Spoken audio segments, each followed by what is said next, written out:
大家好，我是夏妈，一直想要做一期软面煎饼，今天它来啦！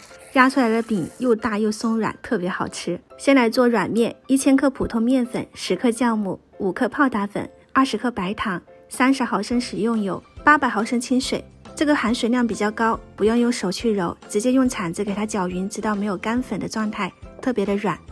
在表面撒上一些食用油，防止粘连，铺平整，盖上盖子，先松弛20分钟。这个时间它的面筋会自动形成，可以看出来稍微揉一下就开始抱团了。面里面有油，戴上手套是不会粘手的。稍微串一下面更加劲道，铺平整，盖上盖子，室温发酵2倍大。准备一些熟花生、熟芝麻，给它打碎，打成粉末状，放入盒子里面，加入红糖，少量面粉，抓拌均匀。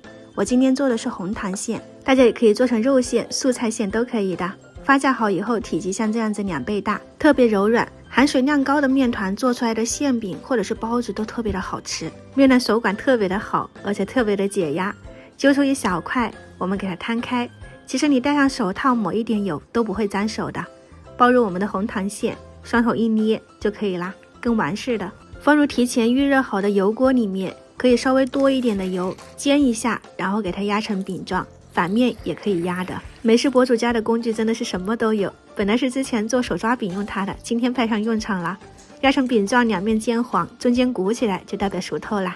出锅控油，真的是闻起来都特别的香。没吃完的面团密封起来，放到冰箱冷藏发酵，第2天还可以用来做早餐小笼包啊，或者是烙饼都可以的。这个煎饼真的是超好吃，无论你是干烙、油烙，都特别的松软，外皮酥脆，里面香甜。喜欢可以试一下。我是夏妈，下期再见。